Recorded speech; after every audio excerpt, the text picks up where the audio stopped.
Tacitus today, your pushback channel, and thank you for joining this audio live stream. Please listen to this essay as you would a radio broadcast.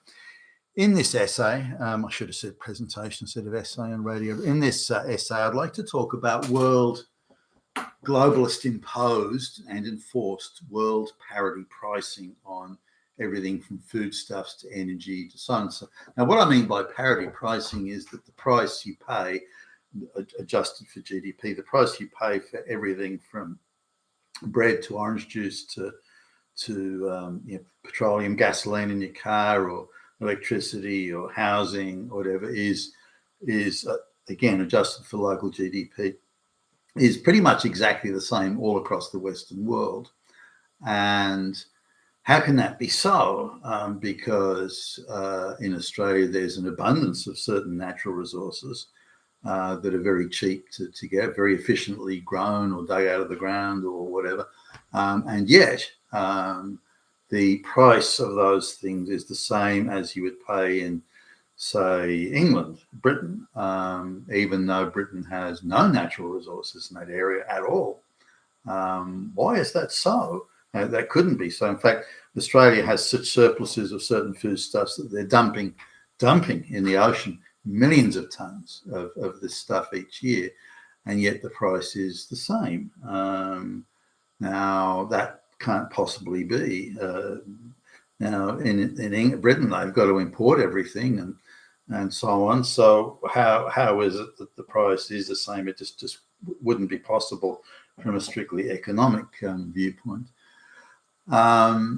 So let's have a look at that. Why are the globalists enforcing a parity pricing structure on the Western world? And it's clearly happening without the consent of the government, and that the Western politicians, who are just rubber stamp stooge flunkies for they're employees of the World Economic Forum. Globalists, they're not sovereign politicians, not by any stretch.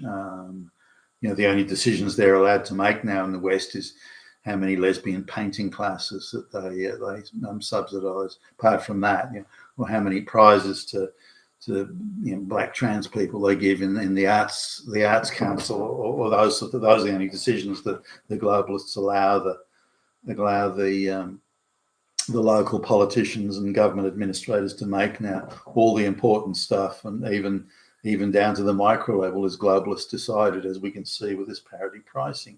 Now, when I first started international traveling on business, one of the things that I noticed was the wide variance of price. The price on everything from local produce or energy, or a whole range of things, it reflected to a very large extent, at least, the local resources in the region.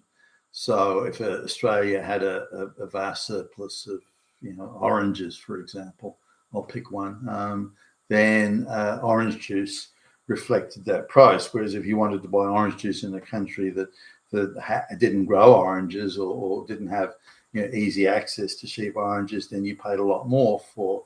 And the same would be for things like Australia had a lot of lamb and beef and mutton and things like that, because there are huge million-acre size farms, and so the animals can be grazed very cheaply and efficiently, and this was reflected in the price you'd pay.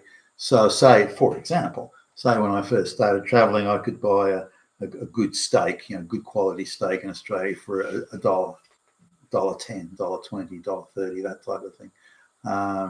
That same steak, say in Britain, would be horrendously expensive, to the point where I'm not paying that sort of money for a steak.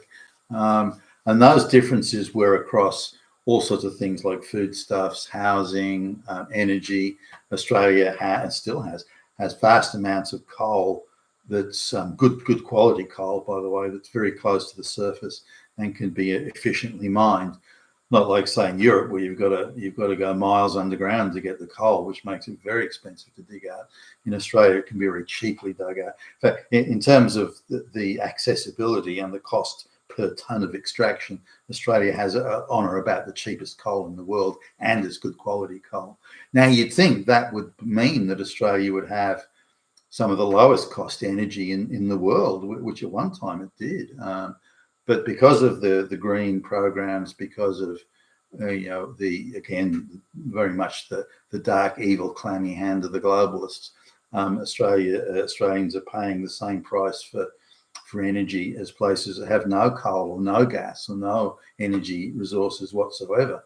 So it's world parity. It's a Western world, if you like, parity price that's enforced on it, with our flunky politician stooges, running around like little children doing what the globalists are telling them to do.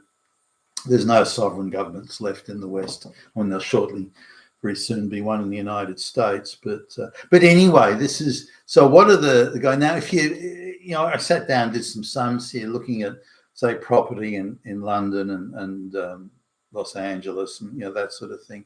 Now, when you adjust, exchange rate adjustments, things like that, but when you adjust for local purchasing power and those sorts of things, which exchange rates sort of play a role in that equation, then you start to see that the price of houses in the cities and even in some of the regional sort of bigger towns, the price is almost exactly the same all over the Western world.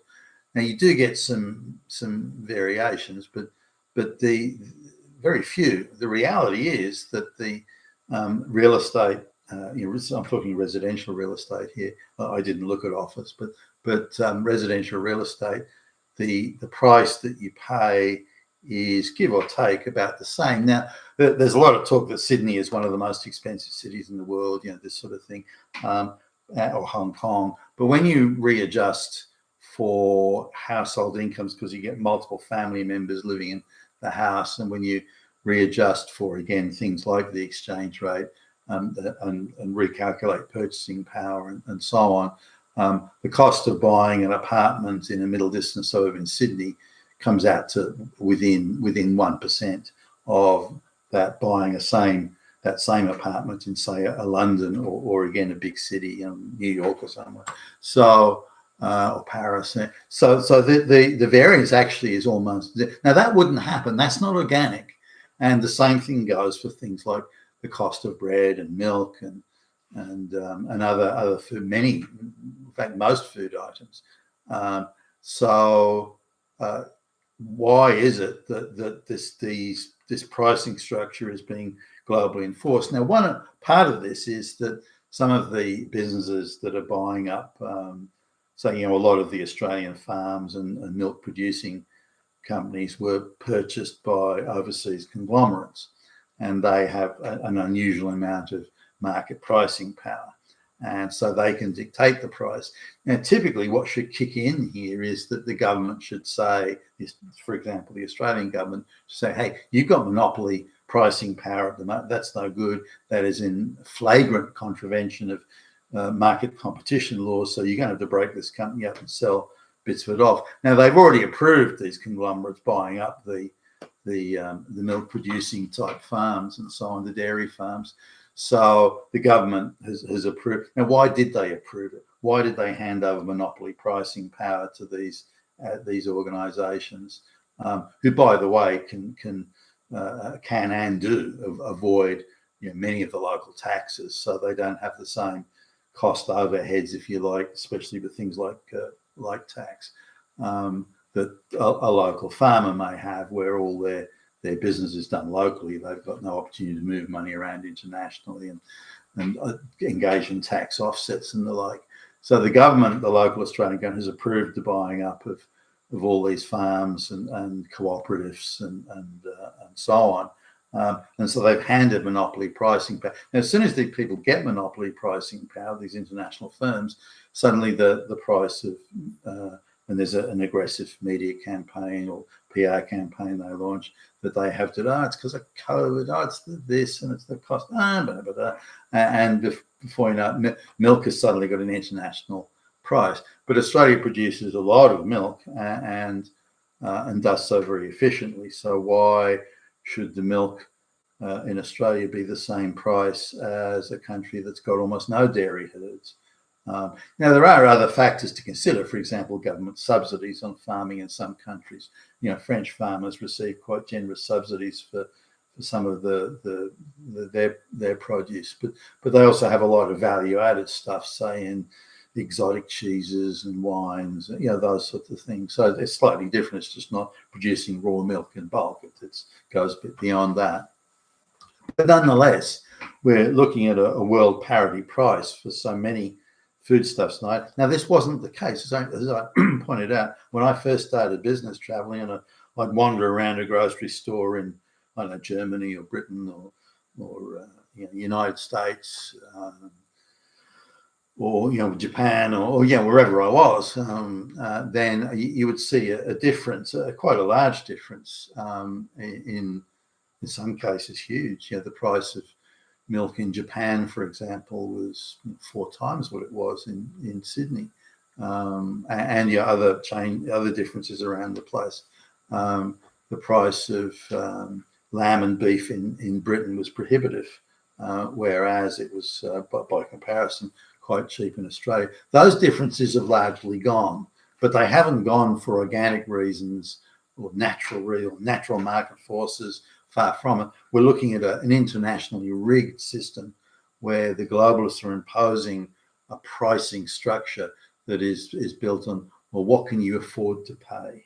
These people can afford to pay more. This society can afford to pay more.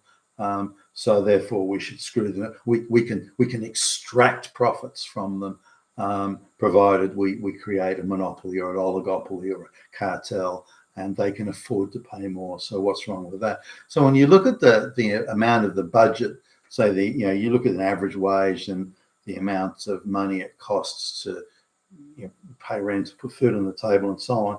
There was quite a difference years ago. Again, when I first started traveling on business, there's quite a difference.